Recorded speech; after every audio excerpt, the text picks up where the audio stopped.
किसान नेता काका कोटना ने जानकारी देते हुए बताया कि डल्लेवाल साहब का मनवर्त 112 दिनों में जारी है, लेकिन केंद्र सरकार इसे केवल पंजाब का आंदोलन बताकर नजरअंदाज कर रही है। उन्होंने बताया कि 15 मार्च को कर्नाटक में और 16 मार्च को तमिलनाडु में कन्वेंशन आयोजित किए जाएंगे, जिसमें स्थानीय किसानों ने एमएसपी कानून की मांग का समर्थन किया। तमिलनाडु के कार्यक्रम में महिला किसानों और बच्चों ने भी भाग लिया है। आपको बता दें, किसानों ने दाल मसाले बोर्ड के गठन और चाय एवं नारियल किसानों को उचित मूल्य पर के लेने की मांग रखी है। नारियल किसानों का कहना है कि उनकी उपज मात्र 12% फीस के हिसाब से खरीदी जा रही है, जिससे उन्हें भारी नुकसान हो रहा है। तो किसान नेता काका कोटना ने जानकारी देते हुए आगे बताया कि एमएसपी गारंटी कानून को लागू करवाने के लिए किसान संगठनों का संघर्ष जारी है। उन्होंने बताया कि विशेषज्ञों के साथ गहन चर्चा हुई है, जिसमें किसानों की मांगों पर सहमति बनी है। तो 23 मार्च को शहीद भगत सिंह, राजगुरु और सुखदेव को श्रद्धांजलि अर्पित करते हुए कार्यक्रम आयोजित किया जाएगा। पत्रकार भाईचारा सब तो पहले तो फतेह बुलाइए। वाहिगुरू जी का खालसा, श्री वाहिगुरू जी की फतेह। अज ਜਿਹੜੀ ਕਨਵੈਨਸ਼ਨ ਕੀਤੀ ਗਈ ਇੱਥੇ ਚੰਡੀਗੜ੍ਹ ਦੇ ਵਿੱਚ ਕਿਸਾਨ ਭਵਨ ਦੇ ਵਿੱਚ ਕਿ ਜਿਹੜੀ ਪੂਰੇ ਦੇਸ਼ ਦੇ ਵਿੱਚ ਐਮਐਸਪੀ ਗਰੰਟੀ ਕਾਨੂੰਨ ਨੂੰ ਲਾਗੂ ਕਰਵਾਉਣ ਵਾਸਤੇ, ਕਾਨੂੰਨ ਬਣਾਉਣ ਵਾਸਤੇ ਦੋਨੇ ਫੋਰਮ 13 ਫਰਵਰੀ ਤੋਂ ਲੈ ਕੇ 2024 ਤੋਂ ਮੋਰਚੇ ਲੱਗੇ ਹੋਏ ਨੇ ਬਾਰਡਰਾਂ 'ਤੇ। ਪੂਰੇ ਦੇਸ਼ ਦੇ ਵਿੱਚ ਗੱਲ ਜਾ ਰਹੀ ਹੈ। ਉਹਦੇ ਸੰਬੰਧ ਦੇ ਵਿੱਚ ਜਿਵੇਂ ਡੱਲੇਵਾਲ ਸਾਹਿਬ 26 ਤਰੀਕ ਤੋਂ ਮਰਵਰ 'ਤੇ ਬੈਠੇ ਨੇ, ਜਿਹਦੇ 112 ਦਿਨ ਅੱਜ ਹੋ ਗਏ ਨੇ। ਉਹਦੇ ਸੰਬੰਧ ਦੇ ਵਿੱਚ ਜਿਹੜੀ ਸਰਕਾਰ ਕਹਿ ਰਹੀ ਹੈ ਵੀ ਇਹ ਕੁਛ ਪੰਜਾਬ ਦੇ ਕਿਸਾਨਾਂ ਦਾ ਇਸ਼ੂ ਹੈ ਜਾਂ ਨਾਲ ਲੱਗਦਾ ਹਰਿਆਣੇ ਦਾ। ਇਹਦੇ ਸੰਬੰਧ ਦੇ ਵਿੱਚ ਅਸੀਂ ਦੋਨੇ ਫੋਰਮਾਂ ਨੇ ਕੁਛ ਪ੍ਰੋਗਰਾਮ ਦਿੱਤੇ ਸੀ। ਉਹਦੇ ਤਹਿਤ 15 ਮਾਰਚ ਨੂੰ ਕਰਨਾਟਕਾ ਦੇ ਵਿੱਚ ਕਨਵੈਨਸ਼ਨ ਕਰਕੇ ਆਏ ਹਾਂ। ਉੱਥੋਂ ਦੇ ਕਿਸਾਨਾਂ ਨੇ ਸਾਰੀ ਸਥਿਤੀ ਕੀ ਹੈ, ਸਰਕਾਰਾਂ ਦਾ ਕੀ ਰੋਲ ਹੈ, ਖੁੱਲ੍ਹ ਕੇ ਚਰਚਾ ਕੀਤੀ ਹੈ। ਪੂਰੇ ਕਰਨਾਟਕਾ ਦੇ ਕਿਸਾਨ ਕਹਿੰਦੇ ਵੀ ਐਮਐਸਪੀ ਗਰੰਟੀ ਕਾਨੂੰਨ ਜ਼ਰੂਰੀ ਹੈ।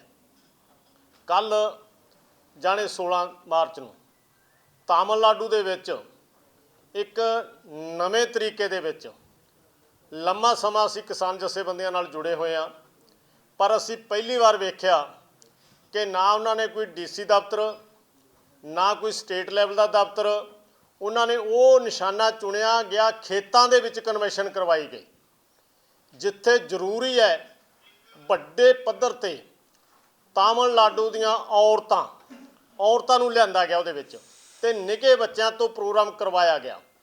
ਤਾਂ ਉਹਨਾਂ ਨੇ ਜੋੜਿਆ ਗਿਆ ਕਿ ਐਮਐਸਪੀ ਗਰੰਟੀ ਕਾਨੂੰਨ ਨਾ ਦੇ ਕੇ ਤਾਂ ਜਿਹੜੀ ਸਾਡੀ ਮੰਗਾਂ ਨੇ, ਖਾਸ ਕਰਕੇ ਉਹਨਾਂ ਨੇ ਉੱਥੇ ਮੰਗ ਹਟਾਈ ਜਿਹੜੀ ਸਾਡੀ 12 ਮੰਗਾਂ ਦੇ ਵਿੱਚ ਹੈ, ਦਾਲ ਮਸਾਲਿਆਂ 'ਤੇ ਬੋਰਡ ਬਣਾਉਣ ਵਾਲੀ ਗੱਲ। ਤਾਂ ਉਹ ਸਾਰੇ ਕਿਸਾਨ ਲੈ ਕੇ ਆਏ। ਜਿਹੜੇ ਚਾਹ ਦੀ ਖੇਤੀ ਕਰਦੇ ਆ ਕਿਸਾਨ ਉਹ ਵੀ ਆਏ, ਦਾਲ ਮਸਾਲਿਆਂ ਵਾਲੇ ਕਿਸਾਨ ਵੀ ਆਏ।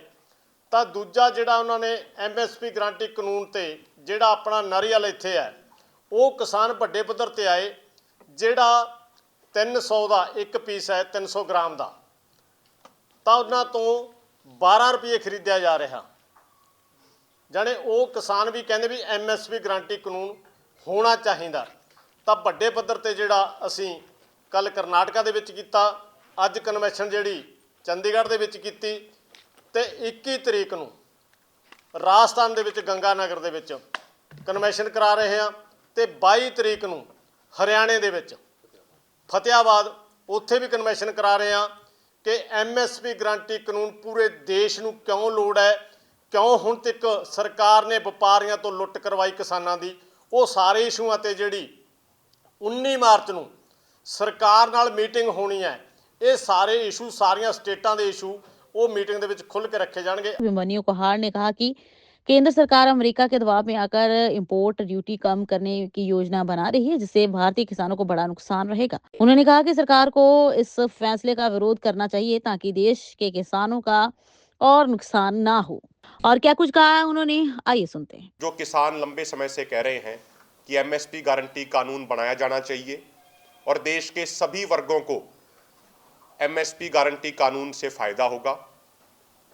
और उन्होंने ये भी कहा कि आज सरकार को मजबूत पॉलिटिकल विल पावर दिखाने की जरूरत है। जो सरकारें ये कोई सरकारी अर्थशास्त्री दुष्प्रचार करते हैं कि भाई आर्थिक संकट आ जाएगा, तो कृषि विशेषज्ञों ने किसानों की इस बात पे भी मोहर लगाई कि अगर सरकार मजबूत पॉलिटिकल विल पावर दिखाए तो कोई आर्थिक संकट किसी तरीके का नहीं आएगा और एमएसपी गारंटी कानून बनाना बिल्कुल संभव है पूरे देश के किसानों के लिए। साथियों, एक बात हम और कहना चाह रहे हैं। अभी पिछले कुछ दिनों से मीडिया के अंदर कुछ चर्चाएं चल रही हैं और चर्चाएं ये चल रही हैं कि अमेरिका के राष्ट्रपति द्वारा भारत की सरकार पे बार बार दबाव बनाया जा रहा है कि भाई जो आप इंपोर्ट ड्यूटी लगाते हैं वो खासकर आप एग्रीकल्चर प्रोड्यूस से इंपोर्ट ड्यूटी आप खत्म करें और अमेरिकन एग्रीकल्चर प्रोड्यूस को भारत का मार्केट दें। साथियों, एक बात हम आज स्पष्ट तौर पे ये कहना चाह रहे हैं कि 1998 में श्रीलंका के साथ पहला फ्री ट्रेड एग्रीमेंट भारत ने साइन किया था और उसके बाद से लगातार 13-14 फ्री ट्रेड एग्रीमेंट साइन हुए और जो फिर उनका विश्लेषण आया, उनका एनालिसिस आया, वो ये आया कि उन सभी फ्री ट्रेड एग्रीमेंट्स की वजह से भारत के किसानों को नुकसान हुआ है।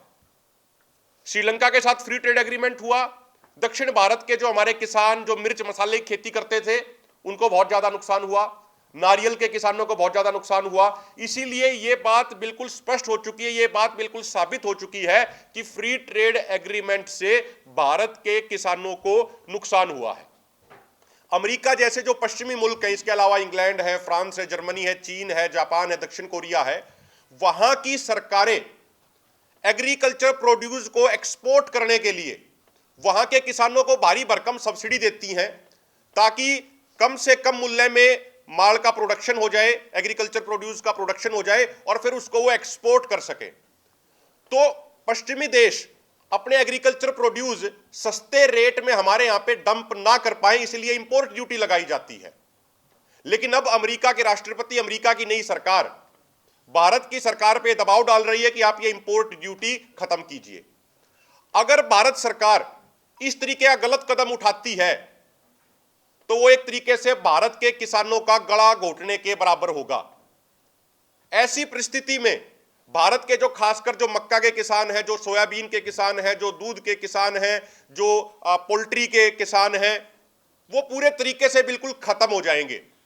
इसलिए हम संयुक्त किसान मोर्चा, गैर राजनीतिक और किसान मजदूर मोर्चा की तरफ से ये स्पष्ट करना चाहते हैं कि भारत सरकार को अमेरिका के दबाव में ऐसा कोई भी कदम नहीं उठाना चाहिए और अमेरिका के एग्रीकल्चर प्रोड्यूस पे कोई भी इंपोर्ट ड्यूटी कम नहीं करनी चाहिए। हम तो कहेंगे कि इंपोर्ट ड्यूटी और ज्यादा बढ़ाई जानी चाहिए